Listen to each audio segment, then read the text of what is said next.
আমরা প্রশাসনের কাছে বিচার দাবি করি। সরকারি সকল ডিপার্টমেন্ট আপনারা দেখে যান। আমরা আবহাওয়ার কারণে আমাদের অনুষ্ঠানটা করতে দেরি হলো। আবহাওয়া পরিষ্কার থাকলে আমাদের অনুষ্ঠান আরো সুন্দর হইতো। আমি এখন শেখপুর ইউনিয়নের যুবদলের সহসভাপতি রফিকুল ইসলাম মোল্লাকে এ ব্যাপারে কিছু বলার জন্য অনুরোধ করছি।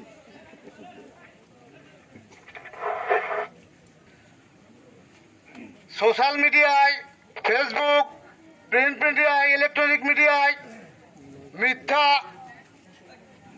নাজিরপুর উপজেলা যুবদলের সাবেক সভাপতি, বিএনপির উপভাবক, তার বিরুদ্ধে এবং তার ভাই মুজাহিদুল ইসলামের বিরুদ্ধে যে মিথ্যা অভিযোগ করেছে, আমরা যতটুকু জানি এই যে জমি নিয়ে সমস্যা, এটা তাদের পারিবারিক সমস্যা। তারা যে জমি নিয়ে সমস্যা, এটা স্কেম এবং এই মোস্তফা, এরা দুজনে চাচাতো ভাই। এদের এই সমস্যা এরা অন্য মানুষের ঘরে তুলে দিতে চায় নিজেদের স্বার্থ হাসিলের জন্য।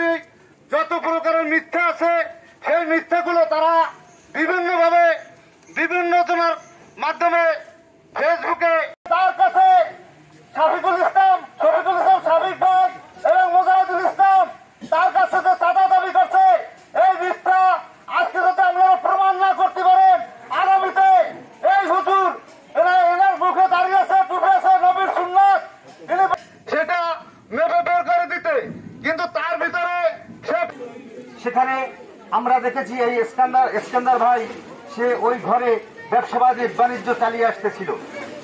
বিগত আওয়ামী সরকার ক্ষমতা আসার পরে হঠাৎ একদিন দেখতে পেলাম আওয়ামী লীগের কিছু সন্ত্রাসী বাহিনী সেখানে এসে তার ঘর থেকে বেদখল করে দিয়ে তার মাল জিনিসগুলোকে লুটপাট করে নিয়ে গেছে। পরবর্তীতে সে বিভিন্ন মানুষের দ্বারে দ্বারে কেঁদেছে, কিন্তু তার কোনো নিরসন পায়নি। এর জন্য আমরা তীব্র প্রতিবাদ জানাই এবং নিন্দা জানাই। এবং তুমি এই যে আওয়ামী লীগের অভিযোগে চালা